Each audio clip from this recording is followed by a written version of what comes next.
श्री गणेशाय नमः। अथ श्री लक्ष्मीनारायण कवचम्। श्री भैरव उवाच अधुना देवि वक्ष्यामि लक्ष्मीनारायणस्य ते कवचं मन्त्रगर्भं च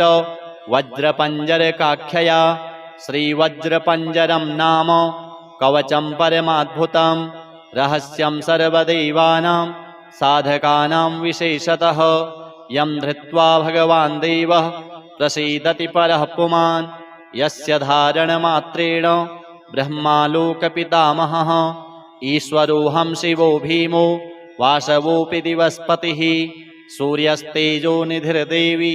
चन्द्रमास्तारकेश्वरः वायुश्च बलवान् लोके वरुणो यादशां पतिः। कुबेरोऽपि धनाध्यक्षो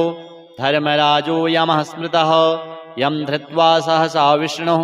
संहरिष्यति दानवान्। जघान रावणादिश्च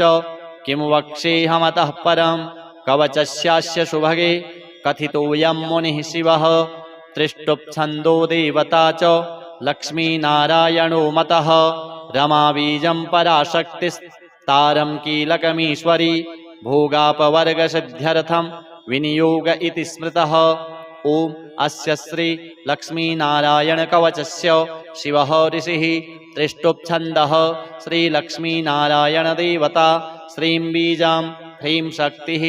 ॐ कीलकं भोगापवर्गसिद्ध्यर्थे पाठे विनियोगः। अथ ध्यानम्। पूर्णेन्दुवदनं पीतो वसनं कमलासनं लक्ष्म्याश्रितं चतुर्बाहुं लक्ष्मीनारायणं भजे। अथ कवचम्। ॐ वासुदेवो वतु मे मस्तकं सशिरोरुहं ह्रीं ललाटं सदा पातु लक्ष्मी विष्णुः समन्ततः। ह्यसौ नेत्रैवताल्लक्ष्मी गोविन्दो जगतां पतिः ह्रीं नासां सर्वदा पातु लक्ष्मी दामोदरः प्रभुः। श्रीं मुखं सततं पातु देवो लक्ष्मी त्रिविक्रमः लक्ष्मीकण्ठं सदा पातु देवो लक्ष्मीजनार्दनः। नारायणाय बाहू मे पातु लक्ष्मी गदाग्रजः नमः पार्श्वौ सदा पातु लक्ष्मी नन्दैकनन्दनः। आं ईं ईं पातु वक्षो ॐ लक्ष्मी त्रिपुरेश्वरः। ॐ ॐ ह्रीं ह्रीं पातु कुक्षिं ह्रीं लक्ष्मी गरुडध्वजः। ह्रीं ह्रीं ऐं ऐं पातु पृष्ठं ह्यसौ लक्ष्मी नृसिंहकः। ॐ ॐ अं अः पातु नाभिं ह्रीं लक्ष्मी विष्टरस्रवः। कं खं गं घं गुदं पातु श्रीं लक्ष्मी कैटभान्तकः। चं छं जं झं पातु शिश्नं लक्ष्मी लक्ष्मीश्वरः प्रभुः। टं ठं डं ढं कटिं पातु नारायणाय नायकः। तं थं दं धं पातु चोरु नमो लक्ष्मी जगत्पतिः। पं फं बं भं पातु जानु ॐ ह्रीं लक्ष्मी चतुर्भुजः। यं रं लं वं पातु जङ्घे ह्यसौ लक्ष्मी गदाधरः। सं शं सं हं पातु गुल्फौ ह्रीं श्रीं लक्ष्मी रथाङ्गभृत्। लं क्षः पादौ सदा पातु मूलं लक्ष्मी सहस्रपात्। अङ्गं यम् अणं नं मं मे पातु लक्ष्मी सह सकलं वपुः। इन्द्रो मां पूर्वतः पातु वहनिर्वहनौ सदावतु। यमो मां दक्षिणे पातु नैररित्यां निररितिश्च मां। वरुणः पश्चिमे व्यान्मां वायव्येवतु मां मरुत्। उत्तरे धनदः पायात् ऐशान्यामीश्वरो वतु। वज्रशक्तिदण्डखड्ग पाशयष्टिध्वजाङ्किताः सशूलाः सर्वदा पान्तु दिगीशाः परमार्थदाः। अनन्तः पात्वधौ नित्यम् ऊर्ध्वे ब्रह्मावताच्च मां। दश दिक्षु सदा पातु लक्ष्मीनारायणः प्रभुः। प्रभाते पातु मां विष्णुर्मध्याह्ने वासुदेवकः। दामोदरो वतात्सायं निषादौ नरसिंहकः। शङ्कर्षणोर्धरात्रिव्यात् प्रभातेव्यात् त्रिविक्रमः। अनिरुद्धः सर्वकालं विश्वक्सेनश्च सर्वतः। रणे राजकुले द्यूते विवादे शत्रुसङ्कटे ॐ ह्रीं ह्यसौ ह्रीं श्रीं मूलं लक्ष्मीनारायणो वतु। ॐ ॐ ॐ रणराजचौररिपुतः पायाच्च मां केशवः। ह्रीं ह्रीं ह्रीं ह्यसौ ह्यसौ वहनिर्वतान् माधवः। ह्रीं ह्रीं ह्रीं जलपर्वताग्निभयतः पायादनन्तो विभुः। श्रीं श्रीं श्रीं सससाललं प्रतिदिनं लक्ष्मीधवः पातु माम् इतीदं कवचं दिव्यं वज्रपञ्जरकाभिधं लक्ष्मीनारायणस्येष्टं चतुर्वर्गफलप्रदं सर्वसौभाग्यनिलयं सर्वसारस्वतप्रदं लक्ष्मीशं वदनं तत्त्वं परमार्थरसायनं मन्त्रगर्भं जगत्सारं रहस्यं त्रिदिवौकशां दशवारं पठेद् रात्रौ रतान्ते वैष्णवोत्तमः स्वप्ने वरप्रदं पश्येत् लक्ष्मीनारायणं सुधीः त्रिसन्ध्यं यः पठेन्नित्यं कवचं मनमुखोदितं स याति परमं धाम वैष्णवं वैष्णवेश्वरः महाचीनपदस्थोऽपि यः पठेद्दात्मचिन्तकः आनन्दपूरितस्तूर्णं लभेद्मोक्षं स साधकः गन्धाष्टकेन विलिखित रवौ भूर्जे जपन्मनुं पीतसूत्रेण संवेष्ट्य सौवर्णेनाथ वेष्टयेत् धारयेत् गुटिकां मूर्ध्नि लक्ष्मीनारायणं स्मरन् रणे रिपुन् विजित्याशु कल्याणी गृहमाविशेत् वन्ध्या वा काकवन्ध्या वा मृतवत्सा च याङ्गना सावधनीयान् कण्ठदेशे लभेत् पुत्राश्चिरायुषः गुरुपदे सतो धृत्वा गुरुं ध्यात्वा मनुं जपन् वर्णलक्षपुरश्चर्या फलमाप्नोति साधकः बहुनोक्तेन किं देवी कवचस्यास्य पार्वती विनानेन न सिद्धिः स्यात् मन्त्रस्यास्य महेश्वरी सर्वागमरहस्याढ्यं तत्त्वात् तत्त्वं परात् परम् अभक्ताय न दातव्यं कुचैलाय दुरात्मने दीक्षिताय कुलीनाय स्वशिष्याय महात्मने महाचीनपदस्थाय दातव्यं कवचोत्तमं गुह्यं गोप्यं महादेवी लक्ष्मीनारायणप्रियं वज्रपञ्जरकं वरम गोपनीयं स्वयोनिवत् अथ श्री महामृत्युञ्जय कवचम् भैरव उवाच शृणुस्व परमेशानि कवचं मनमुखोदितं महामृत्युञ्जयस्यास्य नवदेयं परमाद्भुतं यं धृत्वा यं पठित्वा च श्रुत्वा च कवचोत्तमं त्रैलोक्याधिपतिर्भूत्वा सुखितोऽस्मि महेश्वरी तदेव वर्णयिष्यामि तव प्रीत्या वरानने तथापि परमं तत्त्वं न दातव्यं दुरात्मने विनियोगः अस्य श्री महामृत्युञ्जयकवचस्य श्रीभैरवऋषिः गायत्री छन्दः श्रीमहामृत्युञ्जयो महारुद्रो देवता ॐ बीजां जूं शक्तिः सह कीलकां हौमिति तत्त्वं चतुर्वर्गसाधने मृत्युञ्जयकवचपाठे विनियोगः ॐ चन्द्रमण्डलमध्यस्थं रुद्रं भाले विचिन्त्यतं तत्रस्थं चिन्तयेत् साध्यं मृत्युं प्राप्तोऽपि जीवति ॐ जूं सह हं शिरः पातु देवो मृत्युञ्जयो मम ॐ श्रीं शिवो ललाटं मे ॐ ह्रौं भ्रुवौ सदाशिवः नीलकण्ठो वतान्नेत्रे कपर्दी मे वताच्छ्रुति त्रिलोचनो वताद्गण्डौ नासां मे त्रिपुरान्तकः मुखं पीयूषघटभृत् ओष्ठौ मे कृत्तिकाम्बरः हनुं मे हाटकेशनो मुखं बटुकभैरवः कन्धरां कालमथनो गलं गणप्रियोऽवतु स्कन्धौ स्कन्दपिता पातु हस्तौ मे गिरिशोऽवतु नखान् मे गिरिजानाथ पायादङ्गुलिसंयुतान् स्तनौ तारापतिः पातु वक्षः पशुपतिर्मम कुक्षिं कुबेरवरदः पार्श्वौ मे मारशासनः सर्वः पातु तथा नाभिं शूलीपृष्ठं ममावतु कृत्स्नं मे शङ्करः पातु गुह्यं गुह्यकवल्लभः कटिं कालान्तकः पायात् ऊरुमेन्धकघातकः जागरूको वताज्जानु जङ्घे मे कालभैरवः गुल्फोपायाज्जटाधारी पादौ मृत्युञ्जयोऽवतु पादादिमूर्धपर्यन्तम् अघोरः पातु मे सदा शिरसः पादपर्यन्तं सद्यो जातो ममावतु रक्षाहीनं नामहीनं वपुः पात्वमृतेश्वरः पूर्वे बलविकरणो दक्षिणे कालशासनः पश्चिमे पार्वतीनाथो ह्युत्तरे मां मनोन्मनः ऐशान्यामीश्वरः पायात् आग्नेयामग्निलोचनः नैररित्यां शम्भुरभ्यान्मां वायव्यां वायुवाहनः ऊर्ध्वे बलप्रमथनः पाताले परमेश्वरः दशदिक्षु सदा पातु महामृत्युञ्जयश्च मां रणे राजकुले द्यूते विषमे प्राणसंशये पायात् ॐ जों महारुद्रो देवदेवो दशाक्षरः प्रभाते पातु मां ब्रह्मा मध्याह्ने भैरवोऽवतु सायं सर्वेश्वरः पातु निशायां नित्यचेतनः अर्धरात्रे महादेवो निशान्ते मां महोमयः सर्वदा सर्वतः पातु ॐ जूं सौः मृत्युञ्जयः इतीदं कवचं पुण्यं त्रिषु लोकेषु दुर्लभं सर्वमन्त्रमयं गुह्यं सर्वतन्त्रेषु गोपितं पुण्यपुण्यप्रदं दिव्यं देवदेवाधिदैवतं य इदं च पठेन्मन्त्री कवचं वार्चयेत्ततः तस्य हस्ते महादेवी त्र्यम्बकस्याष्टसिद्धयः रणे धृत्वा चरेद्युद्धं हत्वा शत्रूञ्जयं लभेत् जयं कृत्वा गृहं देवी सम्प्राप्स्यति सुखी पुनः महाभये महारोगे महामारी भये तथा दुर्भिक्षे शत्रुसंहारे पठेत् कवचमादरात् सर्वतत्प्रशमं याति मृत्युञ्जय प्रसादतः धनं पुत्रान् सुखं लक्ष्मीम् आरोग्यं सर्वसम्पदः प्राप्नोति साधकः सद्यो देवी सत्यं न संशयः इतीदं कवचं पुण्यं महामृत्युञ्जयस्य तु गोप्यं सिद्धिप्रदं गुह्यं गोपनीयं स्वयोनिवत् अथ श्री सत्यनारायण स्तोत्रम् सत्यावताररूपाय मङ्गलाभरणाङ्घ्रये पम्पातीरनिवासाय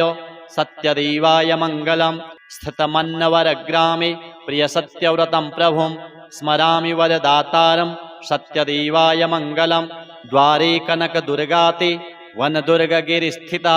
रामस्तु व्रतशालायां सत्यदेवाय मङ्गलं सत्यनारायणायास्तु सेव्यमानाय निर्जरैः कलिकल्मषनाशाय सत्यदेवाय मङ्गलं सत्याय सत्यरूपाय सत्यानन्दस्वरूपिणे हरिहरस्वरूपाय सत्यदेवाय मङ्गलम् अनन्तपद्मनाभाय माङ्गल्यगुणशालिने सेव्यायानन्तलक्ष्म्या च सत्यरूपाय मङ्गलं पद्मनाभस्वरूपाय पर्वतोपरिवासिने सत्यवत्या समेताय सत्यरूपाय मङ्गलं सत्यव्रतस्वरूपाय व्रताचरणमोदिने नित्यव्रतस्वरूपाय सत्यरूपाय मङ्गलम् अभीष्टसिद्धिदात्रे च सर्वसद्गुणरूपिणे आश्रितावनदक्षाय सत्यरूपाय मङ्गलं श्रीकृष्णशास्त्रिणा बद्ध यन्त्रमध्यस्थिताय च श्रीकृष्णवंशपालाय सत्यरूपाय मङ्गलम् अथ श्रीचन्द्रस्तोत्रम् नमश्चन्द्राय सोमाय इन्दवे कुमुदबन्धवे विलोहिताय शुभ्राय शुक्लाम्बरधराय च त्वमेव सर्वलोकानाम् आप्यायनकरः सदा क्षीरोद्भवाय देवाय नमः शङ्करशेखर युगानां युगकर्ता त्वं निशानाथो निशाकरः संवत्सराणां मासानां ऋतूनां तु तथैव च ग्रहाणां च त्वमेकोषि सौम्यः सोमकरः प्रभुः ओषधीपतये तुभ्यं रोहिणीपतये नमः इदं तु पठते स्तोत्रं प्रातरुत्थाय यो नरः दिवा वा यदि वा रात्रौ बद्धचित्तो हि यो नरः न भयं विद्यते तस्य कार्यसिद्धिर्भविष्यति अहोरात्रकृतं पापं पठनादेव नश्यति द्विजराजो महापुण्यस्तारापतिर्विशेषतः ओषधीनां च यो राजा स सोमः प्रीयतां मम अथ श्री पितृस्तोत्रम् रुचिरुवाच अर्चितानाममूर्तानां पितॄणां दीप्ततेजसां नमस्यामि सदा तेषां ध्यानिनां दिव्यचक्षुषाम् इन्द्रादीनां च नेतारो दक्षमारीचयोस्तथा सप्तर्षीणां तथान्येषां तान्नमस्यामि कामदान् मन्वादीनां च नेतारः सूर्याचन्द्रमसोस्तथा तान्नमस्याम्यहं सर्वान् पितॄनप्युदधावपि नक्षत्राणां ग्रहाणां च वायवग्न्योर्नभस्तथा द्यावा पृथिव्योश्च तथा नमस्यामि कृताञ्जलिः प्रजापतेः कश्यपाय सोमाय वरुणाय च योगेश्वरेभ्यश्च सदा नमस्यामि कृताञ्जलिः नमो गणेभ्यः सप्तभ्यस्तथा लोकेषु सप्तसु स्वायम्भुवे नमस्यामि ब्रह्मणे योगचक्षुषे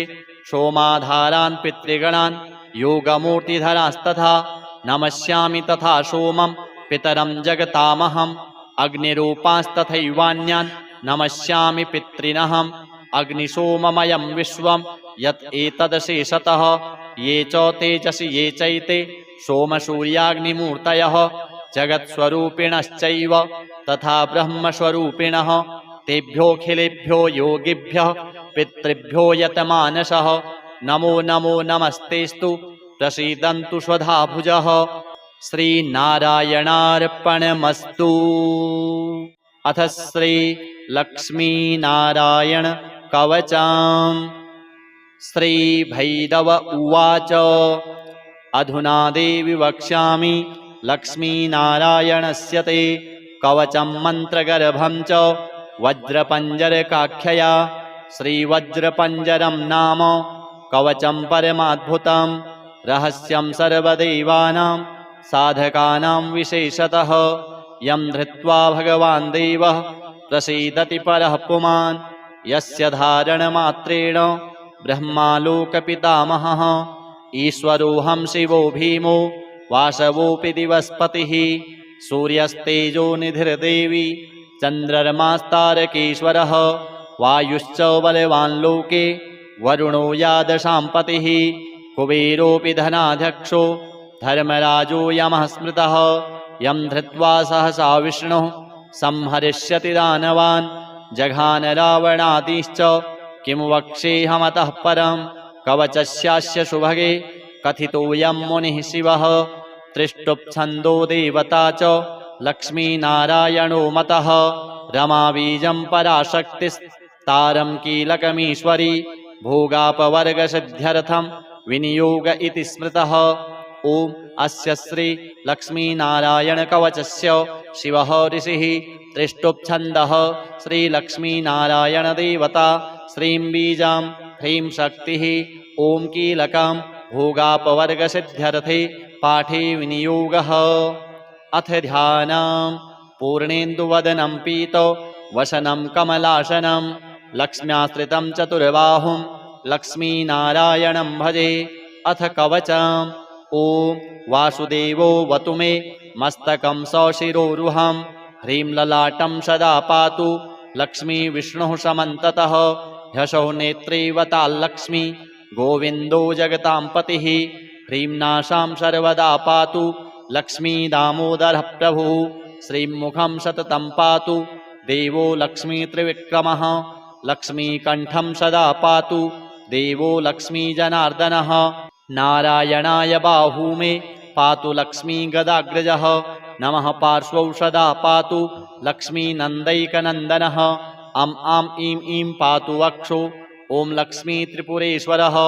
ॐ ॐ ह्रीं ह्रीं पातु कुक्षिं ह्रीं लक्ष्मी गरुडध्वजः ह्रीं ह्रीं ऐं ऐं पातु पृष्ठं ह्यसौ लक्ष्मी नृसिंहकः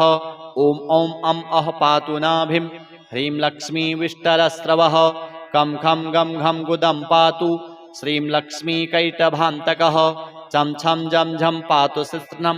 लक्ष्मी लक्ष्मीश्वरः प्रभुः टं ठं डं ढं कटिं पातु नारायणाय नायकः तं थं दं धं पातु चोरु नमो लक्ष्मी जगत्पतिः पं फं बं भं पातु जानु ॐ ह्रीं लक्ष्मी चतुर्भुजः यं रं लं वं पातु जङ्घे ह्यसौ लक्ष्मी गदाधरः सं शं सं हं पातु गुल्फौ ह्रीं श्रीं लक्ष्मी रथाङ्गभृत् लं क्षः पादौ सदा पातु मूलं लक्ष्मी सहस्रपात् अङ्गं यं अणं नं मं मे पातु लक्ष्मी सह सकलं वपुः इन्द्रो मां पूर्वतः पातु वहनिर्वहनौ सदावतु यमो मां दक्षिणे पातु नैररित्यां निररितिश्च मां वरुणः पश्चिमे व्यान्मां वायव्येवतु मां मरुत् उत्तरे धनदः पायात् ऐशान्यामीश्वरो वतु वज्रशक्तिदण्डखड्ग पाशयष्टिध्वजाङ्किताः सशूलाः सर्वदा पान्तु दिगीशाः परमार्थदाः अनन्तः पात्वधौ नित्यम् ऊर्ध्वे ब्रह्मावताच्च मां दश दिक्षु सदा पातु लक्ष्मीनारायणः प्रभुः प्रभाते पातु मां विष्णुर्मध्याह्ने वासुदेवकः दामोदरो वतात्सायं निषादौ नरसिंहकः शङ्कर्षणोर्धरात्रिव्यात् प्रभातेव्यात् त्रिविक्रमः अनिरुद्धः सर्वकालं विश्वक्सेनश्च सर्वतः रणे राजकुले द्यूते विवादे शत्रुसङ्कटे ॐ ह्रीं ह्सौः ह्रीं श्रीं मूलं लक्ष्मीनारायणोऽवतु ॐ ॐ ॐ रणराजचौररिपुतः पायाच्च मां केशवः ह्रीं ह्रीं ह्रीं ह्सौ ह्सौ वहनिर्वतान् माधवः ह्रीं ह्रीं ह्रीं जलपर्वताग्निभयतः पायादनन्तो विभुः श्रीं श्रीं श्रीं सससाललं प्रतिदिनं लक्ष्मीधवः पातु माम् इतीदं कवचं दिव्यं वज्रपञ्जरकाभिधं लक्ष्मीनारायणस्येष्टं चतुर्वर्गफलप्रदं सर्वसौभाग्यनिलयं सर्वसारस्वतप्रदं लक्ष्मीशं वदनं तत्त्वं परमार्थरसायनं मन्त्रगर्भं जगत्सारं रहस्यं त्रिदिवौकशां दशवारं पठेद् रात्रौ रतान्ते वैष्णवोत्तमः स्वप्ने वरप्रदं पश्येल् लक्ष्मीनारायणं सुधीः त्रिसन्ध्यं यः पठेन्नित्यं कवचं मनमुखोदितं स याति परमं धाम वैष्णवं वैष्णवेश्वरः महाचीनपदस्थोऽपि यः पठेद्दात्मचिन्तकः आनन्दपूरितस्तूर्णं लभेद्मोक्षं ससाधकः गन्धाष्टकेन विलिखेत् रवौ भूर्जे जपन्मनुं पीतसूत्रेण संवेष्ट्य सौवर्णेनाथ वेष्टयेत् धारयेत् गुटिकां मूर्ध्नि लक्ष्मीनारायणं स्मरन् रणे रिपुन् विजित्याशु कल्याणी गृहमाविशेत् वन्ध्या वा काकवन्ध्या वा मृतवत्सा च याङ्गना सावधनीयान् कण्ठदेशे लभेत् पुत्राश्चिरायुषः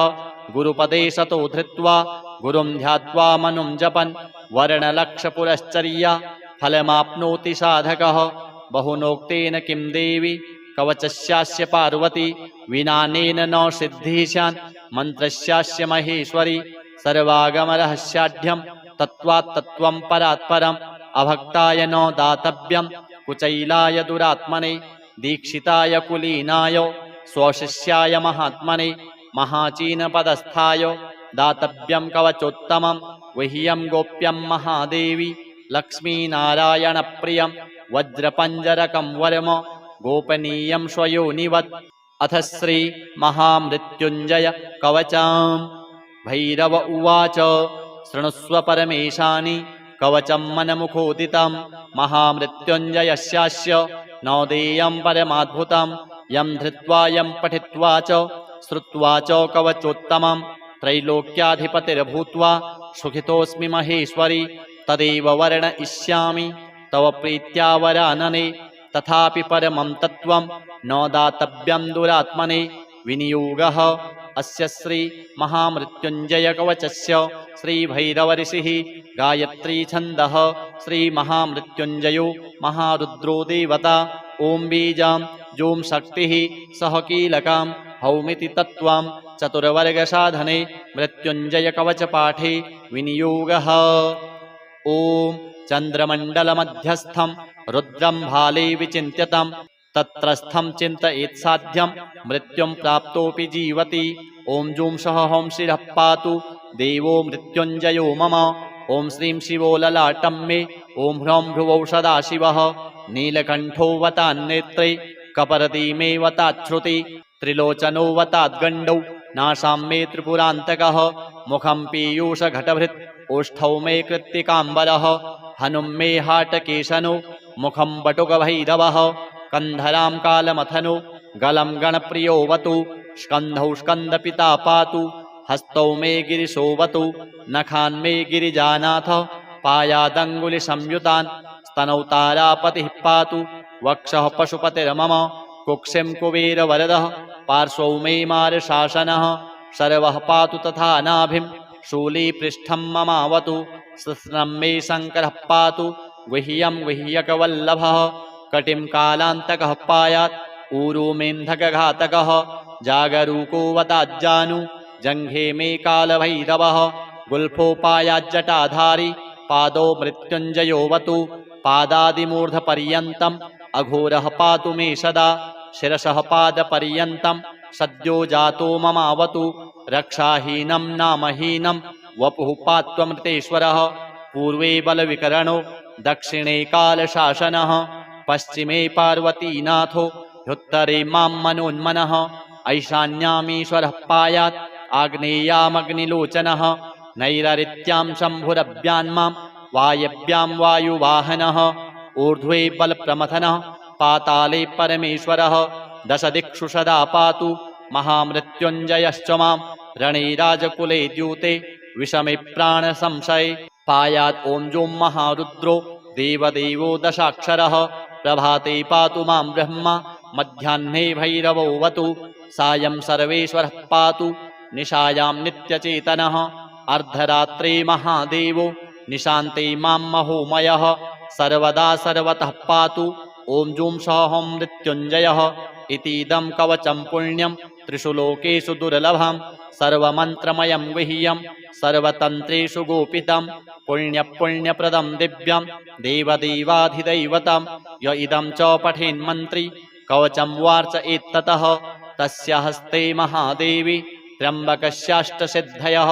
रणे धृत्वा चरेद्युद्धं हत्वा शत्रूञ्जयं लभेत् जयं कृत्वा गृहं देवी सम्प्राप्स्यति सुखी पुनः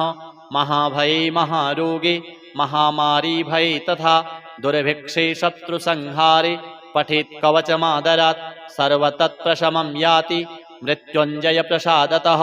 धनं पुत्रान् सुखं लक्ष्मीम् आरोग्यं सर्वसम्पदः प्राप्नोति साधकः सद्यो देवी सत्यं न संशयः इतीदं कवचं पुण्यं महामृत्युञ्जयस्य तु गोप्यं सिद्धिप्रदं गुह्यं गोपनीयं स्वयोनिवत् अथ श्री सत्यनारायण स्तोत्रम् सत्यावताररूपाय मङ्गलाभरणाङ्घ्रये पम्पातीरनिवासाय सत्यदेवाय मङ्गलं स्थितमन्नवरग्रामे प्रियसत्यव्रतं प्रभुं स्मरामि वरदातारं सत्यदेवाय मङ्गलं द्वारे कनकदुर्गाते वनदुर्गगिरिस्थिता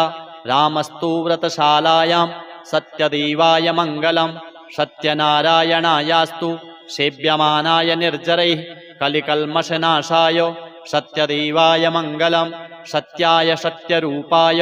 सत्यानन्दस्वरूपिणे हरिहरस्वरूपाय सत्यदेवाय मङ्गलम् अनन्तपद्मनाभाय माङ्गल्यगुणशालिने सेव्यायानन्तलक्ष्म्या च सत्यरूपाय मङ्गलं पद्मनाभस्वरूपाय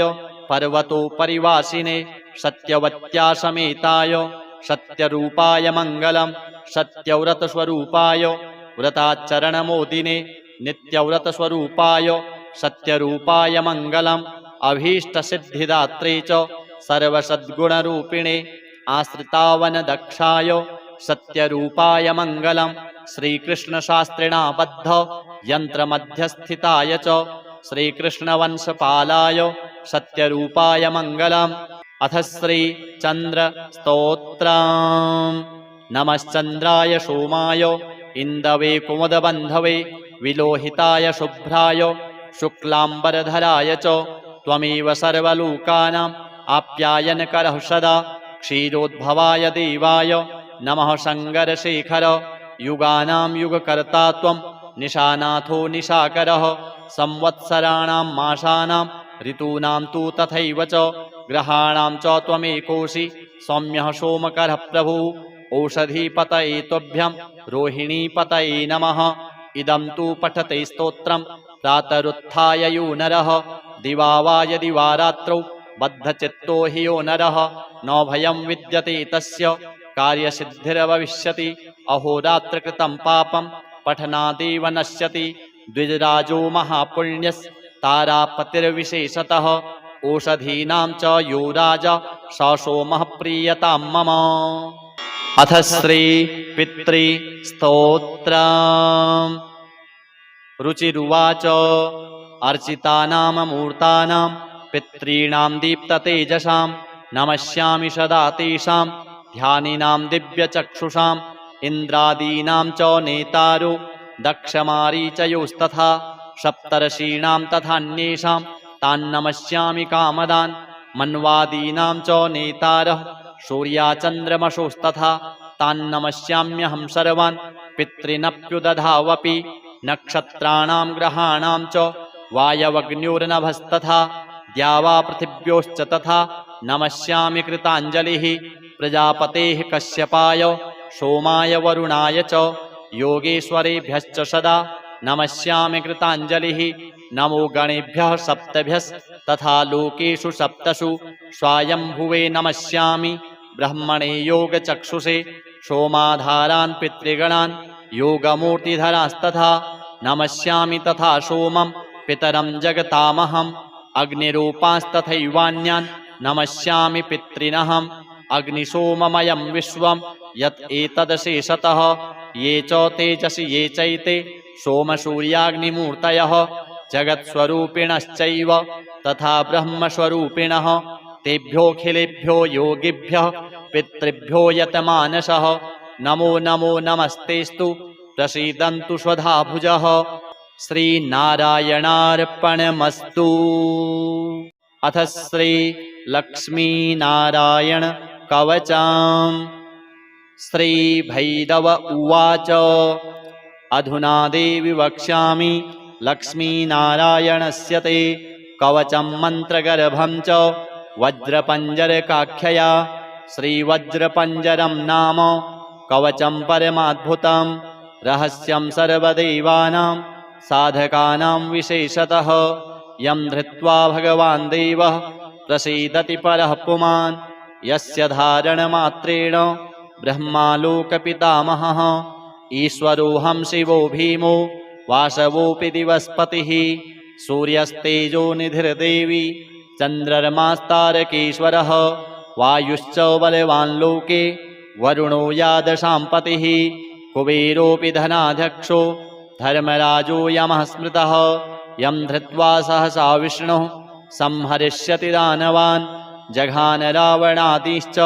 किं वक्ष्येऽहमतः परं कवचस्यास्य सुभगे कथितोऽयं मुनिः शिवः त्रिष्टुप्छन्दो देवता च लक्ष्मीनारायणो मतः रमाबीजं पराशक्तिस्तारं कीलकमीश्वरी भोगापवर्गसिद्ध्यर्थं विनियोग इति स्मृतः। ओम अस्य श्री लक्ष्मीनारायणकवचस्य शिवः ऋषिः त्रिष्टुप्छन्दः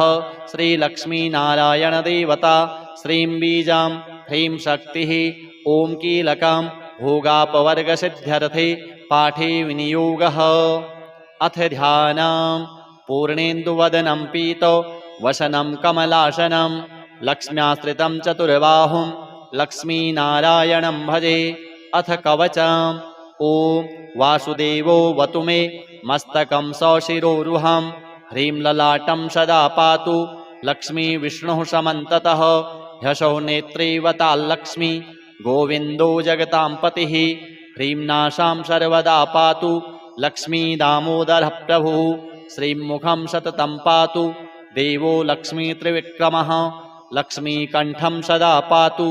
देवो लक्ष्मीजनार्दनः नारायणाय बाहू मे पातु लक्ष्मी गदाग्रजः नमः पार्श्वौ सदा पातु लक्ष्मी नन्दैकनन्दनः अं आं ईं ईं पातु वक्षो ॐ लक्ष्मी त्रिपुरेश्वरः ॐ ॐ ह्रीं ह्रीं पातु कुक्षिं ह्रीं लक्ष्मी गरुडध्वजः ह्रीं ह्रीं ऐं ऐं पातु पृष्ठं ह्यसौ लक्ष्मी नृसिंहकः ॐ ॐ अं अः पातु नाभिं ह्रीं लक्ष्मी विष्टरस्रवः कं खं गं घं गुदं पातु श्रीं लक्ष्मी कैटभान्तकः चं छं जं झं पातु शिश्नं लक्ष्मी लक्ष्मीश्वरः प्रभुः टं ठं डं ढं कटिं पातु नारायणाय नायकः तं थं दं धं पातु चोरु नमो लक्ष्मी जगत्पतिः पं फं बं भं पातु जानु ॐ ह्रीं लक्ष्मी चतुर्भुजः यं रं लं वं पातु जङ्घे ह्यसौ लक्ष्मी गदाधरः शं शं सं हं पातु गुल्फौ ह्रीं श्रीं लक्ष्मी रथाङ्गभृत् लं क्षः पादौ सदा पातु मूलं लक्ष्मी सहस्रपात् अङ्गं यम् अणं नं मं मे पातु लक्ष्मी सह सकलं वपुः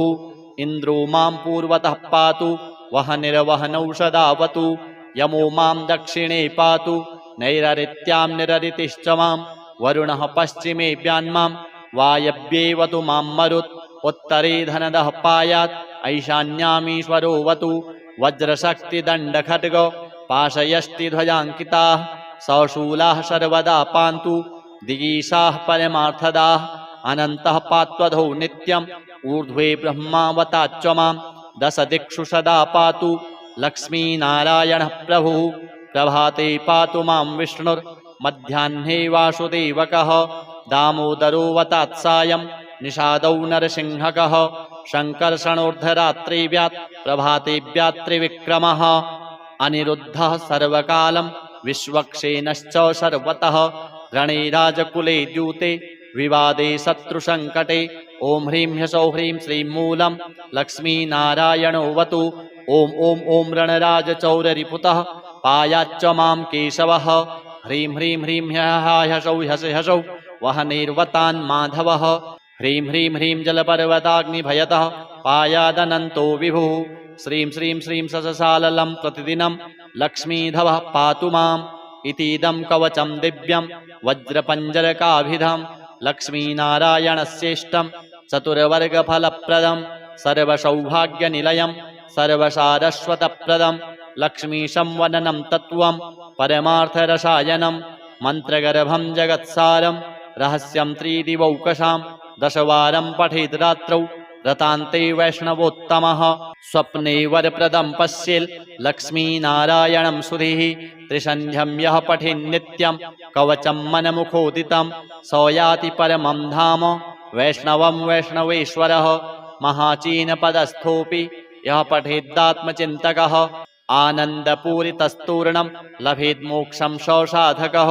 गन्धाष्टकेन विलिखेत् रवौ भूर्जे जपन्मनुं पीतसूत्रेण संवेष्ट्य सौवर्णेनाथ वेष्टयेत् धारयेत् गुटिकां मूर्ध्नि लक्ष्मीनारायणं स्मरन् रणे रिपुन् विजित्याशु कल्याणी गृहमाविशेत् वन्ध्या वा काकवन्ध्या वा मृतवत्सा च याङ्गना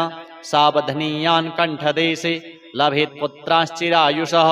गुरुपदे सतो धृत्वा गुरुं ध्यात्वा मनुं जपन् वर्णलक्षपुरश्चर्या फलमाप्नोति साधकः बहुनोक्तेन किं देवी कवचस्यास्य पार्वती विनानेन न सिद्धिः स्यात् मन्त्रस्यास्य महेश्वरी सर्वागमरहस्याढ्यं तत्त्वात्तत्त्वं परात्परम् अभक्ताय न दातव्यं कुचैलाय दुरात्मने दीक्षिताय कुलीनाय स्वशिष्याय महात्मने महाचीनपदस्थाय दातव्यं कवचोत्तमं गुह्यं गोप्यं महादेवी लक्ष्मीनारायणप्रियं वज्रपञ्जरकं वर्म गोपनीयं स्वयोनिवत् अथ श्री महामृत्युञ्जय कवचम् भैरव उवाच शृणुस्व परमेशानि कवचं मनमुखोदितं महामृत्युञ्जयस्यास्य नवदेयं परमाद्भुतं यं धृत्वा यं पठित्वा च श्रुत्वा च कवचोत्तमं त्रैलोक्याधिपतिर्भूत्वा सुखितोऽस्मि महेश्वरी तदेव वर्णयिष्यामि तव प्रीत्या वरानने तथापि परमं तत्त्वं न दातव्यं दुरात्मने विनियोगः अस्य श्री महामृत्युञ्जयकवचस्य श्रीभैरवऋषिः गायत्री छन्दः श्रीमहामृत्युञ्जयो महारुद्रो देवता ॐ बीजां जों शक्तिः सह कीलकां हौमिति तत्त्वं चतुर्वर्गसाधने मृत्युञ्जयकवचपाठे विनियोगः ॐ चन्द्रमण्डलमध्यस्थं रुद्रं भाले विचिन्त्यतं तत्रस्थं चिन्तयेत् साध्यं मृत्युं प्राप्तोऽपि जीवति ॐ जूं सह हों शिरः पातु देवो मृत्युञ्जयो मम ॐ श्रीं शिवो ललाटं मे ॐ ह्रौं भ्रुवौ सदाशिवः नीलकण्ठो वतान्नेत्रे कपर्दी मे वताच्छ्रुति त्रिलोचनो वताद्गण्डौ नासां मे त्रिपुरान्तकः मुखं पीयूषघटभृत् ओष्ठौ मे कृत्तिकाम्बरः हनुं मे हाटकेशनो मुखं बटुकभैरवः कन्धरां कालमथनो गलं गणप्रियोऽवतु स्कन्धौ स्कन्दपिता पातु हस्तौ मे गिरिशोऽवतु नखान् मे गिरिजानाथ पायादङ्गुलिसंयुतान् स्तनौ तारापतिः पातु वक्षः पशुपतिर्मम कुक्षिं कुबेरवरदः पार्श्वौ मे मारशासनः सर्वः पातु तथा नाभिं शूलीपृष्ठं ममावतु कृत्स्नं मे शङ्करः पातु गुह्यं गुह्यकवल्लभः कटिं कालान्तकः पायात् ऊरुमेन्धकघातकः जागरूको वताज्जानु जङ्घे मे कालभैरवः गुल्फोपायाज्जटाधारी पादौ मृत्युञ्जयोऽवतु पादादिमूर्धपर्यन्तम् अघोरः पातु मे सदा शिरसः पादपर्यन्तं सद्यो जातो ममावतु रक्षाहीनं नामहीनं वपुः पात्वमृतेश्वरः पूर्वे बलविकरणो दक्षिणे कालशासनः पश्चिमे पार्वतीनाथो ह्युत्तरे मां मनोन्मनः ऐशान्यामीश्वरः पायात् आग्नेयामग्निलोचनः नैररित्यां शम्भुरभ्यान्मां वायव्यां वायुवाहनः ऊर्ध्वे बलप्रमथनः पाताले परमेश्वरः दशदिक्षु सदा पातु महामृत्युञ्जयश्च मां रणे राजकुले द्यूते विषमे प्राणसंशये पायात् ॐ जों महारुद्रो देवदेवो दशाक्षरः प्रभाते पातु मां ब्रह्मा मध्याह्ने भैरवोऽवतु सायं सर्वेश्वरः पातु निशायां नित्यचेतनः अर्धरात्रे महादेवो निशान्ते मां महोमयः सर्वदा सर्वतः पातु ॐ जूं सौहं मृत्युञ्जयः इतीदं कवचं पुण्यं त्रिषु लोकेषु दुर्लभं सर्वमन्त्रमयं गुह्यं सर्वतन्त्रेषु गोपितं पुण्यपुण्यप्रदं दिव्यं देवदेवाधिदैवतं य इदं च पठेन्मन्त्री कवचं वार्च एततः तस्य हस्ते महादेवी त्र्यम्बकस्याष्टसिद्धयः रणे धृत्वा चरेद्युद्धं हत्वा शत्रूञ्जयं लभेत् जयं कृत्वा गृहं देवी सम्प्राप्स्यति सुखी पुनः महाभये महारोगे महामारी भये तथा दुर्भिक्षे शत्रुसंहारे पठेत् कवचमादरात् सर्वतत्प्रशमं याति मृत्युञ्जय प्रसादतः धनं पुत्रान् सुखं लक्ष्मीम् आरोग्यं सर्वसम्पदः प्राप्नोति साधकः सद्यो देवी सत्यं न संशयः इतीदं कवचं पुण्यं महामृत्युञ्जयस्य तु गोप्यं सिद्धिप्रदं गुह्यं गोपनीयं स्वयोनिवत्। अथ श्री सत्यनारायण स्तोत्रम्। सत्यावतार रूपाय मंगलाभरणाङ्घ्रये पंपातीरनिवासाय सत्यदेवाय मंगलम्। स्थितमन्नवरग्रामे प्रियसत्यव्रतं प्रभुं स्मरामि वरदातारं सत्यदेवाय मंगलम्। द्वारे कनकदुर्गाते वनदुर्गगिरिस्थिता रामस्तु व्रतशालायां सत्यदेवाय मंगलम्। सत्यनारायणायास्तु सेव्यमानाय निर्जरैः कलिकल्मषनाशाय सत्यदेवाय मंगलम्। सत्याय सत्यरूपाय सत्यानन्दस्वरूपिणे हरिहरस्वरूपाय सत्यदेवाय मंगलम्। अनन्तपद्मनाभाय माङ्गल्यगुणशालिने सेव्यायानन्तलक्ष्म्या च सत्यरूपाय मंगलम्। पद्मनाभस्वरूपाय पर्वतोपरिवासिने सत्यवत्या समेताय सत्यरूपाय मंगलम्। सत्यव्रतस्वरूपाय व्रताचरणमोदिने नित्यव्रतस्वरूपाय सत्यरूपाय मंगलम्। अभीष्टसिद्धिदात्रे च सर्वसद्गुणरूपिणे आश्रितावनदक्षाय सत्यरूपाय मंगलम्। श्रीकृष्णशास्त्रिणा बद्ध यन्त्रमध्यस्थिताय च श्रीकृष्णवंशपालाय सत्यरूपाय मंगलम्। अथ श्री चन्द्र स्तोत्रम्। नमश्चन्द्राय सोमाय इन्दवे कुमुदबन्धवे विलोहिताय शुभ्राय शुक्लाम्बरधराय च त्वमेव सर्वलोकानाम् आप्यायनकरः सदा क्षीरोद्भवाय देवाय नमः शङ्करशेखर। युगानां युगकर्ता त्वं निशानाथो निशाकरः। संवत्सराणां मासानां ऋतूनां तु तथैव च ग्रहाणां च त्वमेकोऽसि सौम्यः सोमकरः प्रभुः। औषधीपतये तुभ्यं रोहिणीपतये नमः। इदं तु पठते स्तोत्रं प्रातरुत्थाय यो नरः दिवा वा यदि वा रात्रौ बद्धचित्तो हि यो नरः न भयं विद्यते तस्य कार्यसिद्धिर्भविष्यति। अहोरात्रकृतं पापं पठनादेव नश्यति। द्विजराजो महापुण्यस्तारापतिर्विशेषतः ओषधीनां च यो राजा स सोमः प्रीयतां मम। अथ श्री पितृस्तोत्रम्। रुचिरुवाच अर्चितानाममूर्तानां पितॄणां दीप्ततेजसां नमस्यामि सदा तेषां ध्यानिनां दिव्यचक्षुषाम्। इन्द्रादीनां च नेतारो दक्षमारीचयोस्तथा सप्तर्षीणां तथान्येषां तान्नमस्यामि कामदान्। मन्वादीनां च नेतारः सूर्याचन्द्रमसोस्तथा तान्नमस्याम्यहं सर्वान् पितॄनप्युदधावपि। नक्षत्राणां ग्रहाणां च वायवग्न्योर्नभस्तथा द्यावा पृथिव्योश्च तथा नमस्यामि कृताञ्जलिः प्रजापतेः कश्यपाय सोमाय वरुणाय च योगेश्वरेभ्यश्च सदा नमस्यामि कृताञ्जलिः नमो गणेभ्यः सप्तभ्यस्तथा लोकेषु सप्तसु स्वायम्भुवे नमस्यामि ब्रह्मणे योगचक्षुषे सोमाधारान् पितृगणान् योगमूर्तिधरास्तथा नमस्यामि तथा सोमं पितरं जगतामहम् अग्निरूपांस्तथैवान्यान् नमस्यामि पितॄनहम् अग्निसोममयं विश्वं यत् एतदशेषतः ये च तेजसि ये चैते सोमसूर्याग्निमूर्तयः जगत्स्वरूपिणश्चैव तथा ब्रह्मस्वरूपिणः तेभ्योऽखिलेभ्यो योगिभ्यः पितृभ्यो यतमानसः नमो नमो नमस्तेस्तु प्रसीदन्तु स्वधा भुजः श्रीनारायणार्पणमस्तु। अथ श्री लक्ष्मीनारायण कवचम्। श्री भैरव उवाच अधुना देवि वक्ष्यामि लक्ष्मीनारायणस्य ते कवचं मन्त्रगर्भं च वज्रपञ्जरकाख्यया श्रीवज्रपञ्जरं नाम कवचं परमाद्भुतं रहस्यं सर्वदेवानां साधकानां विशेषतः यं धृत्वा भगवान् देवः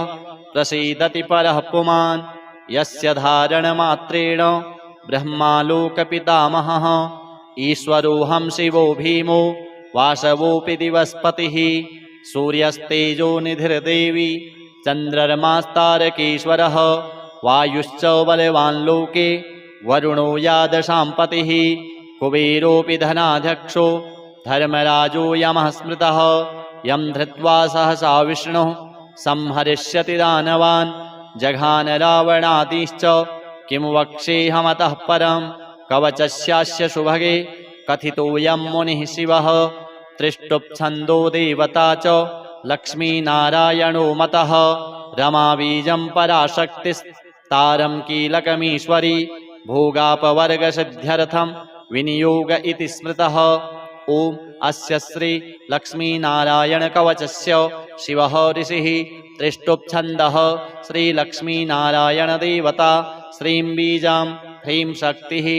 ॐ कीलकं भोगापवर्गसिद्ध्यर्थे पाठे विनियोगः। अथ ध्यानम्। पूर्णेन्दुवदनं पीतो वसनं कमलासनं लक्ष्म्याश्रितं चतुर्बाहुं लक्ष्मीनारायणं भजे। अथ कवचम्। ॐ वासुदेवो वतु मे मस्तकं सशिरोरुहं ह्रीं ललाटं सदा पातु लक्ष्मी विष्णुः समन्ततः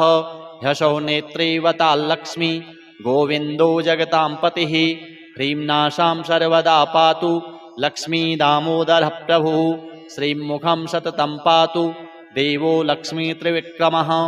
लक्ष्मीकण्ठं सदा पातु देवो लक्ष्मी जनार्दनः नारायणाय बाहू मे पातु लक्ष्मी गदाग्रजः नमः पार्श्वौ सदा पातु लक्ष्मी नन्दैकनन्दनः अं आं ईं ईं पातु वक्षो ॐ लक्ष्मी त्रिपुरेश्वरः ॐ ॐ ह्रीं ह्रीं पातु कुक्षिं ह्रीं लक्ष्मी गरुडध्वजः ह्रीं ह्रीं ऐं ऐं पातु पृष्ठं ह्यसौ लक्ष्मी नृसिंहकः ॐ ॐ अं अः पातु नाभिं ह्रीं लक्ष्मी विष्टरस्रवः कं खं गं घं गुदं पातु श्रीं लक्ष्मी कैटभान्तकः चं छं जं झं पातु शिश्नं लक्ष्मी लक्ष्मीश्वरः प्रभुः टं ठं डं ढं कटिं पातु नारायणाय नायकः तं थं दं धं पातु चोरु नमो लक्ष्मी जगत्पतिः पं फं बं भं पातु जानु ॐ ह्रीं लक्ष्मी चतुर्भुजः यं रं लं वं पातु जङ्घे ह्यसौ लक्ष्मी गदाधरः सं शं सं हं पातु गुल्फौ ह्रीं श्रीं लक्ष्मी रथाङ्गभृत् लं क्षः पादौ सदा पातु मूलं लक्ष्मी सहस्रपात् अङ्गं यम् अणं नं मं मे पातु लक्ष्मी सह सकलं वपुः इन्द्रो मां पूर्वतः पातु वहनिर्वहनौ सदावतु यमो मां दक्षिणे पातु नैररित्यां निररितिश्च मां वरुणः पश्चिमे व्यान्मां वायव्येवतु मां मरुत् उत्तरे धनदः पायात् ऐशान्यामीश्वरो वतु वज्रशक्तिदण्डखड्ग पाशयष्टिध्वजाङ्किताः सशूलाः सर्वदा पान्तु दिगीशाः परमार्थदाः अनन्तः पात्वधौ नित्यम् ऊर्ध्वे ब्रह्मावताच्च मां दश दिक्षु सदा पातु लक्ष्मीनारायणः प्रभुः प्रभाते पातु मां विष्णुर्मध्याह्ने वासुदेवकः दामोदरोऽवतात्सायं निषादौ नरसिंहकः शङ्कर्षणोर्धरात्रिव्यात् प्रभातेव्यात् त्रिविक्रमः अनिरुद्धः सर्वकालं विश्वक्सेनश्च सर्वतः रणे राजकुले द्यूते विवादे शत्रुसङ्कटे ॐ ह्रीं ह्सौः ह्रीं श्रीं मूलं लक्ष्मीनारायणोऽवतु ॐ ॐ ॐ रणराजचौररिपुतः पायाच्च मां केशवः ह्रीं ह्रीं ह्रीं ह्सौः ह्सौः वहनेर्वतान् माधवः ह्रीं ह्रीं ह्रीं जलपर्वताग्निभयतः पायादनन्तो विभुः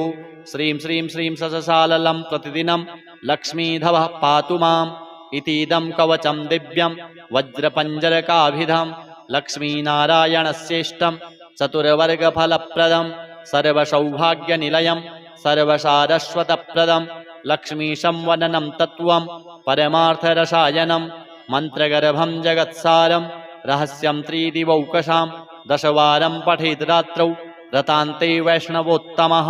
स्वप्ने वरप्रदं पश्येत् लक्ष्मीनारायणं सुधीः त्रिसन्ध्यं यः पठेन्नित्यं कवचं मनमुखोदितं स याति परमं धाम वैष्णवं वैष्णवेश्वरः महाचीनपदस्थोऽपि यः पठेद्दात्मचिन्तकः आनन्दपूरितस्तूर्णं लभेत् मोक्षं स साधकः गन्धाष्टकेन विलिखेत् रवौ भूर्जे जपन्मनुं पीतसूत्रेण संवेष्ट्य सौवर्णेनाथ वेष्टयेत् धारयेत् गुटिकां मूर्ध्नि लक्ष्मीनारायणं स्मरन् रणे रिपुन् विजित्याशु कल्याणी गृहमाविशेत् वन्ध्या वा काकवन्ध्या वा मृतवत्सा च याङ्गना सावधनीयान् कण्ठदेशे लभेत् पुत्राश्चिरायुषः गुरुपदे सतो धृत्वा गुरुं ध्यात्वा मनुं जपन् वर्णलक्षपुरश्चर्या फलमाप्नोति साधकः बहुनोक्तेन किं देवी कवचस्यास्य पार्वती विनानेन न सिद्धिः स्यात् मन्त्रस्यास्य महेश्वरी सर्वागमरहस्याढ्यं तत्त्वात् तत्त्वं परात् परम् अभक्ताय न दातव्यं कुचैलाय दुरात्मने दीक्षिताय कुलीनाय स्वशिष्याय महात्मने महाचीनपदस्थाय दातव्यं कवचोत्तमं गुह्यं गोप्यं महादेवी लक्ष्मीनारायणप्रियं वज्रपञ्जरकं वर्म गोपनीयं स्वयोनिवत् अथ श्री महामृत्युञ्जय कवचम् भैरव उवाच शृणुस्व परमेशानि कवचं मनमुखोदितं महामृत्युञ्जयस्यास्य नवदेयं परमाद्भुतं यं धृत्वा यं पठित्वा च श्रुत्वा च कवचोत्तमं त्रैलोक्याधिपतिर्भूत्वा सुखितोऽस्मि महेश्वरी तदेव वर्णयिष्यामि तव प्रीत्या वरानने तथापि परमं तत्त्वं न दातव्यं दुरात्मने विनियोगः अस्य श्री महामृत्युञ्जयकवचस्य श्रीभैरवऋषिः गायत्री छन्दः श्रीमहामृत्युञ्जयो महारुद्रो देवता ॐ बीजां जों शक्तिः सह कीलकां हौमिति तत्त्वं चतुर्वर्गसाधने मृत्युञ्जयकवचपाठे विनियोगः ॐ चन्द्रमण्डलमध्यस्थं रुद्रं भाले विचिन्त्यतं तत्रस्थं चिन्तयेत् साध्यं मृत्युं प्राप्तोऽपि जीवति ॐ जूं सह हं शिरः पातु देवो मृत्युञ्जयो मम ॐ श्रीं शिवो ललाटं मे ॐ ह्रौं भ्रुवौ सदाशिवः नीलकण्ठो वतान्नेत्रे कपरती मे वताच्छ्रुति त्रिलोचनो वताद्गण्डौ नासां मे त्रिपुरान्तकः मुखं पीयूषघटभृत् ओष्ठौ मे कृत्तिकाम्बरः हनुं मे हाटकेशनो मुखं बटुकभैरवः कन्धरां कालमथनो गलं गणप्रियोऽवतु स्कन्धौ स्कन्दपिता पातु हस्तौ मे गिरिशोऽवतु नखान् मे गिरिजानाथ पायादङ्गुलिसंयुतान् स्तनौ तारापतिः पातु वक्षः पशुपतिर्मम कुक्षिं कुबेरवरदः पार्श्वौ मे मारशासनः सर्वः पातु तथा नाभिं शूलीपृष्ठं ममावतु कृत्स्नं मे शङ्करः पातु गुह्यं गुह्यकवल्लभः कटिं कालान्तकः पायात् ऊरुमेन्धकघातकः जागरूको वताज्जानु जङ्घे मे कालभैरवः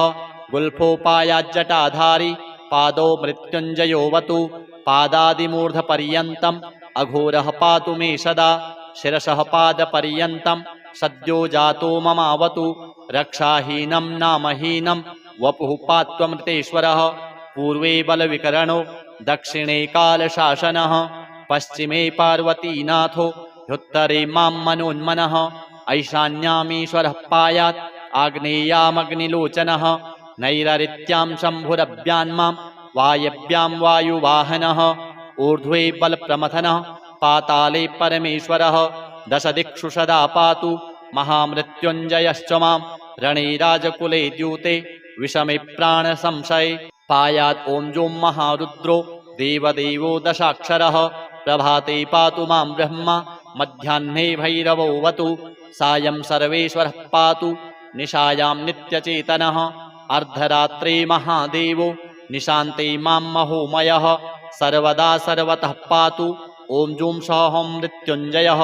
इतीदं कवचं पुण्यं त्रिषु लोकेषु दुर्लभं सर्वमन्त्रमयं गुह्यं सर्वतन्त्रेषु गोपितं पुण्यपुण्यप्रदं दिव्यं देवदेवाधिदैवतं य इदं च पठेन्मन्त्री कवचं वार्चयेत्ततः तस्य हस्ते महादेवी त्र्यम्बकस्याष्टसिद्धयः रणे धृत्वा चरेद्युद्धं हत्वा शत्रूञ्जयं लभेत् जयं कृत्वा गृहं देवी सम्प्राप्स्यति सुखी पुनः महाभये महारोगे महामारी भये तथा दुर्भिक्षे शत्रुसंहारे पठेत् कवचमादरात् सर्वतत्प्रशमं याति मृत्युञ्जयप्रसादतः धनं पुत्रान् सुखं लक्ष्मीम् आरोग्यं सर्वसम्पदः प्राप्नोति साधकः सद्यो देवी सत्यं न संशयः इतीदं कवचं पुण्यं महामृत्युञ्जयस्य तु गोप्यं सिद्धिप्रदं गुह्यं गोपनीयं स्वयोनिवत् अथ श्री सत्यनारायण स्तोत्रम् सत्यावताररूपाय मङ्गलाभरणाङ्घ्रये पम्पातीरनिवासाय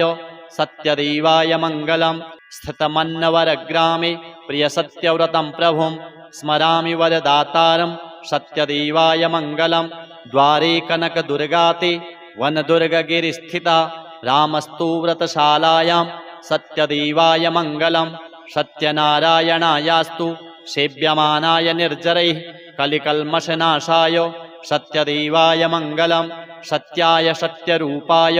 सत्यानन्दस्वरूपिणे हरिहरस्वरूपाय सत्यदेवाय मङ्गलम् अनन्तपद्मनाभाय माङ्गल्यगुणशालिने सेव्यायानन्तलक्ष्म्या च सत्यरूपाय मङ्गलं पद्मनाभस्वरूपाय पर्वतोपरिवासिने सत्यवत्या समेताय सत्यरूपाय मङ्गलं सत्यव्रतस्वरूपाय व्रताचरणमोदिने नित्यव्रतस्वरूपाय सत्यरूपाय मङ्गलम् अभीष्टसिद्धिदात्रे च सर्वसद्गुणरूपिणे आश्रितावनदक्षाय सत्यरूपाय मङ्गलं श्रीकृष्णशास्त्रिणा बद्ध यन्त्रमध्यस्थिताय च श्रीकृष्णवंशपालाय सत्यरूपाय मङ्गलम् अथ श्रीचन्द्रस्तोत्रम् नमश्चन्द्राय सोमाय इन्दवे कुमुदबन्धवे विलोहिताय शुभ्राय शुक्लाम्बरधराय च त्वमेव सर्वलोकानाम् आप्यायनकरः सदा क्षीरोद्भवाय देवाय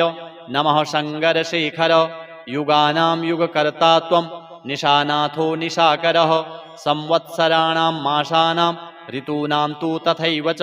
ग्रहाणां च त्वमेकोषि सौम्यः सोमकरः प्रभुः ओषधीपतये तुभ्यं रोहिणीपतये नमः इदं तु पठते स्तोत्रं प्रातरुत्थाय यो नरः दिवा वा यदि वा रात्रौ बद्धचित्तो हि यो नरः न भयं विद्यते तस्य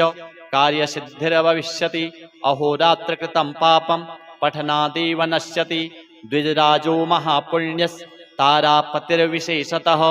ओषधीनां च यो राजा स सोमः प्रीयतां मम अथ श्री पितृस्तोत्रम् रुचिरुवाच अर्चितानाममूर्तानां पितॄणां दीप्ततेजसां नमस्यामि सदा तेषां ध्यानिनां दिव्यचक्षुषाम् इन्द्रादीनां च नेतारो दक्षमारीचयोस्तथा सप्तर्षीणां तथान्येषां तान्नमस्यामि कामदान् मन्वादीनां च नेतारः सूर्याचन्द्रमसोस्तथा तान्नमस्याम्यहं सर्वान् पितॄनप्युदधावपि नक्षत्राणां ग्रहाणां च वायवग्न्योर्नभस्तथा द्यावापृथिव्योश्च तथा नमस्यामि कृताञ्जलिः प्रजापतेः कश्यपाय सोमाय वरुणाय च योगेश्वरेभ्यश्च सदा नमस्यामि कृताञ्जलिः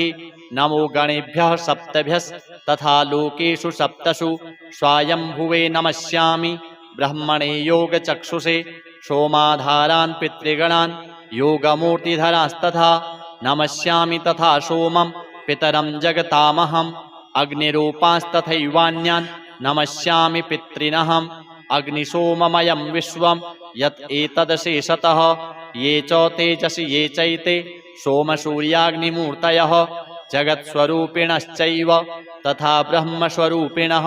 तेभ्योऽखिलेभ्यो योगिभ्यः पितृभ्यो यतमानसः नमो नमो नमस्तेस्तु प्रसीदन्तु स्वधाभुजः। श्रीनारायणार्पणमस्तु। अथ श्री लक्ष्मीनारायण कवचम्। श्री भैरव उवाच अधुना देवि वक्ष्यामि लक्ष्मीनारायणस्य ते कवचं मन्त्रगर्भं च वज्रपञ्जरकाख्यया। श्रीवज्रपञ्जरं नाम कवचं परमाद्भुतं रहस्यं सर्वदेवानां साधकानां विशेषतः यं धृत्वा भगवान् देवः प्रसीदति परः पुमान् यस्य धारणमात्रेण ब्रह्मालोकपितामहः ईश्वरोऽहं शिवो भीमो वासवोऽपि दिवस्पतिः सूर्यस्तेजो निधिर्देवी चन्द्रमास्तारकेश्वरः वायुश्च बलवान् लोके वरुणो यादशां पतिः कुबेरोऽपि धनाध्यक्षो धर्मराजो यमः स्मृतः यं धृत्वा सहसा विष्णुः संहरिष्यति दानवान् जघान रावणादिश्च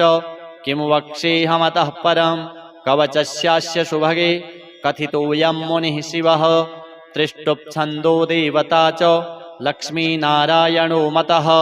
रमाबीजं पराशक्तिस्तारं कीलकमीश्वरी भोगापवर्गसिद्ध्यर्थं विनियोग इति स्मृतः।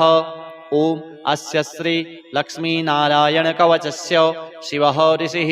त्रिष्टुप्छन्दः श्रीलक्ष्मीनारायण देवता श्रीं बीजां ह्रीं शक्तिः ओं कीलकं भोगापवर्गसिद्ध्यर्थे पाठे विनियोगः। अथ ध्यानम्। पूर्णेन्दुवदनं पीतो वसनं कमलासनं लक्ष्म्याश्रितं चतुर्बाहुं लक्ष्मीनारायणं भजे। अथ कवचम्। ओं वासुदेवो वतु मे मस्तकं सशिरोरुहं ह्रीं ललाटं सदा पातु लक्ष्मी विष्णुः समन्ततः ह्यसौ नेत्रैवताल्लक्ष्मी गोविन्दो जगतां पतिः ह्रीं नासां सर्वदा पातु लक्ष्मी दामोदरः प्रभुः श्रीमुखं सततं पातु देवो लक्ष्मी त्रिविक्रमः लक्ष्मीकण्ठं सदा पातु देवो लक्ष्मी जनार्दनः नारायणाय बाहू मे पातु लक्ष्मी गदाग्रजः नमः पार्श्वौ सदा पातु लक्ष्मी नन्दैकनन्दनः अं आं ईं ईं पातु वक्षो ॐ लक्ष्मी त्रिपुरेश्वरः ॐ ॐ ह्रीं ह्रीं पातु कुक्षिं ह्रीं लक्ष्मी गरुडध्वजः ह्रीं ह्रीं ऐं ऐं पातु पृष्ठं ह्यसौ लक्ष्मी नृसिंहकः ॐ ॐ अं अः पातु नाभिं ह्रीं लक्ष्मी विष्टरस्रवः कं खं गं घं गुदं पातु श्रीं लक्ष्मी कैटभान्तकः चं छं जं झं पातु शिश्नं लक्ष्मी लक्ष्मीश्वरः प्रभुः टं ठं डं ढं कटिं पातु नारायणाय नायकः तं थं दं धं पातु चोरु नमो लक्ष्मी जगत्पतिः पं फं बं भं पातु जानु ॐ ह्रीं लक्ष्मी चतुर्भुजः यं रं लं वं पातु जङ्घे ह्यसौ लक्ष्मी गदाद्धरः सं शं सं हं पातु गुल्फौ ह्रीं श्रीं लक्ष्मी रथाङ्गभृत् लं क्षः पादौ सदा पातु मूलं लक्ष्मी सहस्रपात् अङ्गं यं अणं नं मं मे पातु लक्ष्मी सह सकलं वपुः इन्द्रो मां पूर्वतः पातु वहनिर्वहनौ सदावतु यमो मां दक्षिणे पातु नैररित्यां निररितिश्च मां वरुणः पश्चिमे व्यान्मां वायव्येवतु मां मरुत् उत्तरे धनदः पायात् ऐशान्यामीश्वरोऽवतु वज्रशक्तिदण्डखड्ग पाशयष्टिध्वजाङ्किताः सशूलाः सर्वदा पान्तु दिगीशाः परमार्थदाः अनन्तः पात्वधौ नित्यम् ऊर्ध्वे ब्रह्मावताच्च मां दशदिक्षु सदा पातु लक्ष्मीनारायणः प्रभुः प्रभाते पातु मां विष्णुर्मध्याह्ने वासुदेवकः दामोदरोऽवतात् सायं निषादौ नरसिंहकः शङ्कर्षणोर्धरात्रिव्यात् प्रभातेव्यात्रिविक्रमः अनिरुद्धः सर्वकालं विश्वक्सेनश्च सर्वतः रणे राजकुले द्यूते विवादे शत्रुसङ्कटे ॐ ह्रीं ह्सौः ह्रीं श्रीं मूलं लक्ष्मीनारायणोऽवतु ॐ ॐ ॐ रणराजचौररिपुतः पायाच्च मां केशवः ह्रीं ह्रीं ह्रीं ह्सौः ह्सौः वहनेर्वतान् माधवः ह्रीं ह्रीं ह्रीं जलपर्वताग्निभयतः पायादनन्तो विभुः श्रीं श्रीं श्रीं सससाललं प्रतिदिनं लक्ष्मीधवः पातु माम् इतीदं कवचं दिव्यं वज्रपञ्जरकाभिधं लक्ष्मीनारायणस्येष्टं चतुर्वर्गफलप्रदं सर्वसौभाग्यनिलयं सर्वसारस्वतप्रदं लक्ष्मीसंवदनं तत्त्वं परमार्थरसायनं मन्त्रगर्भं जगत्सारं रहस्यं त्रिदिवौकसां दशवारं पठेद् रात्रौ रतान्ते वैष्णवोत्तमः स्वप्ने वरप्रदं पश्येत् लक्ष्मीनारायणं सुधीः त्रिसन्ध्यं यः पठेन्नित्यं कवचं मनमुखोदितं स याति परमं धाम वैष्णवं वैष्णवेश्वरः महाचीनपदस्थोऽपि यः पठेद्दात्मचिन्तकः आनन्दपूरितस्तूर्णं लभेन्मोक्षं स साधकः गन्धाष्टकेन विलिखेत् रवौ भूर्जे जपन्मनुं पीतसूत्रेण संवेष्ट्य सौवर्णेनाथ वेष्टयेत् धारयेत् गुटिकां मूर्ध्नि लक्ष्मीनारायणं स्मरन् रणे रिपुन् विजित्याशु कल्याणी गृहमाविशेत् वन्ध्या वा काकवन्ध्या वा मृतवत्सा च याङ्गना सावधनीयान् कण्ठदेशे लभेत् पुत्राश्चिरायुषः गुरुपदे सतो धृत्वा गुरुं ध्यात्वा मनुं जपन् वर्णलक्षपुरश्चर्या फलमाप्नोति साधकः बहुनोक्तेन किं देवी कवचस्यास्य पार्वती विनानेन न सिद्धिः स्यात् मन्त्रस्यास्य महेश्वरी सर्वागमरहस्याढ्यं तत्त्वात्तत्त्वं परात्परम् अभक्ताय न दातव्यं कुचैलाय दुरात्मने दीक्षिताय कुलीनाय स्वशिष्याय महात्मने महाचीनपदस्थाय दातव्यं कवचोत्तमं वह्यं गोप्यं महादेवी लक्ष्मीनारायणप्रियं वज्रपञ्जरकं वरम गोपनीयं स्वयोनिवत् अथ श्री महामृत्युञ्जय कवचम् भैरव उवाच शृणुस्व परमेशानि कवचं मनमुखोदितं महामृत्युञ्जयस्यास्य नवदेयं परमाद्भुतं यं धृत्वा यं पठित्वा च श्रुत्वा च कवचोत्तमं त्रैलोक्याधिपतिर्भूत्वा सुखितोऽस्मि महेश्वरी तदेव वर्णयिष्यामि तव प्रीत्या वरानने तथापि परमं तत्त्वं न दातव्यं दुरात्मने विनियोगः अस्य श्री महामृत्युञ्जय कवचस्य श्री भैरवऋषिः गायत्री छन्दः श्री महामृत्युञ्जयो महारुद्रो देवता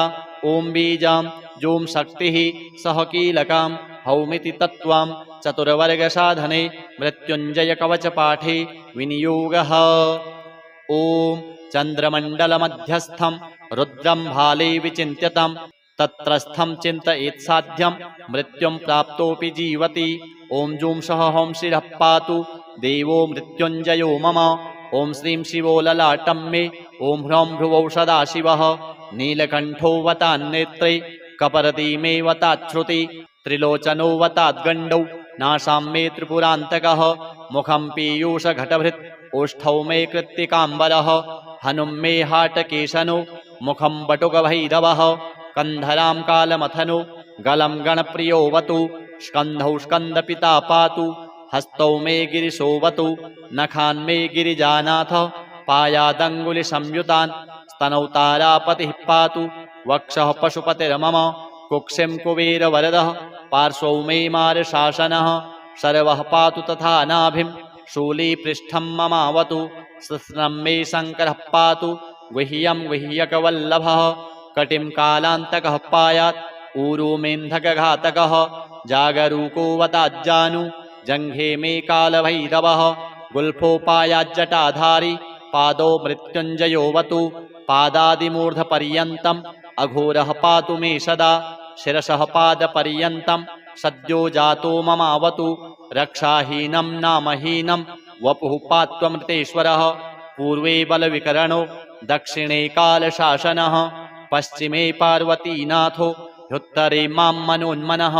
ऐशान्यामीश्वरः पायात् आग्नेयामग्निलोचनः नैररित्यां शम्भुरभ्यान्मां वायव्यां वायुवाहनः ऊर्ध्वे बलप्रमथनः पाताले परमेश्वरः दशदिक्षु सदा पातु महामृत्युञ्जयश्च मां रणे राजकुले द्यूते विषमे प्राणसंशये पायात् ॐ जों महारुद्रो देवदेवो दशाक्षरः प्रभाते पातु मां ब्रह्मा मध्याह्ने भैरवोऽवतु सायं सर्वेश्वरः पातु निशायां नित्यचेतनः अर्धरात्रे महादेवो निशान्ते मां महोमयः सर्वदा सर्वतः पातु ॐ जूं सौहं मृत्युञ्जयः इतीदं कवचं पुण्यं त्रिषु लोकेषु दुर्लभं सर्वमन्त्रमयं गुह्यं सर्वतन्त्रेषु गोपितं पुण्यपुण्यप्रदं दिव्यं देवदेवाधिदैवतं य इदं च पठेन्मन्त्री कवचं वार्च एततः तस्य हस्ते महादेवी त्र्यम्बकस्याष्टसिद्धयः रणे धृत्वा चरेद्युद्धं हत्वा शत्रूञ्जयं लभेत् जयं कृत्वा गृहं देवी सम्प्राप्स्यति सुखी पुनः महाभये महारोगे महामारी भये तथा दुर्भिक्षे शत्रुसंहारे पठेत् कवचमादरात् सर्वतत्प्रशमं याति मृत्युञ्जयप्रसादतः धनं पुत्रान् सुखं लक्ष्मीम् आरोग्यं सर्वसम्पदः प्राप्नोति साधकः सद्यो देवी सत्यं न संशयः इतीदं कवचं पुण्यं महामृत्युञ्जयस्य तु गोप्यं सिद्धिप्रदं गुह्यं गोपनीयं स्वयोनिवत् अथ श्री सत्यनारायण स्तोत्रम् सत्यावताररूपाय मङ्गलाभरणाङ्घ्रये पम्पातीरनिवासाय सत्यदेवाय मङ्गलं स्थितमन्नवरग्रामे प्रियसत्यव्रतं प्रभुं स्मरामि वरदातारं सत्यदेवाय मङ्गलं द्वारे कनकदुर्गाते वनदुर्गगिरिस्थिता रामस्तु व्रतशालायां सत्यदेवाय मङ्गलं सत्यनारायणायास्तु सेव्यमानाय निर्जरैः कलिकल्मषनाशाय सत्यदेवाय मङ्गलं सत्याय सत्यरूपाय सत्यानन्दस्वरूपिणे हरिहरस्वरूपाय सत्यदेवाय मङ्गलम् अनन्तपद्मनाभाय माङ्गल्यगुणशालिने सेव्यायानन्तलक्ष्म्या च सत्यरूपाय मङ्गलं पद्मनाभस्वरूपाय पर्वतोपरिवासिने सत्यवत्या समेताय सत्यरूपाय मङ्गलं सत्यव्रतस्वरूपाय व्रताचरणमोदिने नित्यव्रतस्वरूपाय सत्यरूपाय मङ्गलम् अभीष्टसिद्धिदात्रे च सर्वसद्गुणरूपिणे आश्रितावनदक्षाय सत्यरूपाय मङ्गलं श्रीकृष्णशास्त्रिणा बद्ध यन्त्रमध्यस्थिताय च श्रीकृष्णवंशपालाय सत्यरूपाय मङ्गलम् अथ श्रीचन्द्रस्तोत्रम् नमश्चन्द्राय सोमाय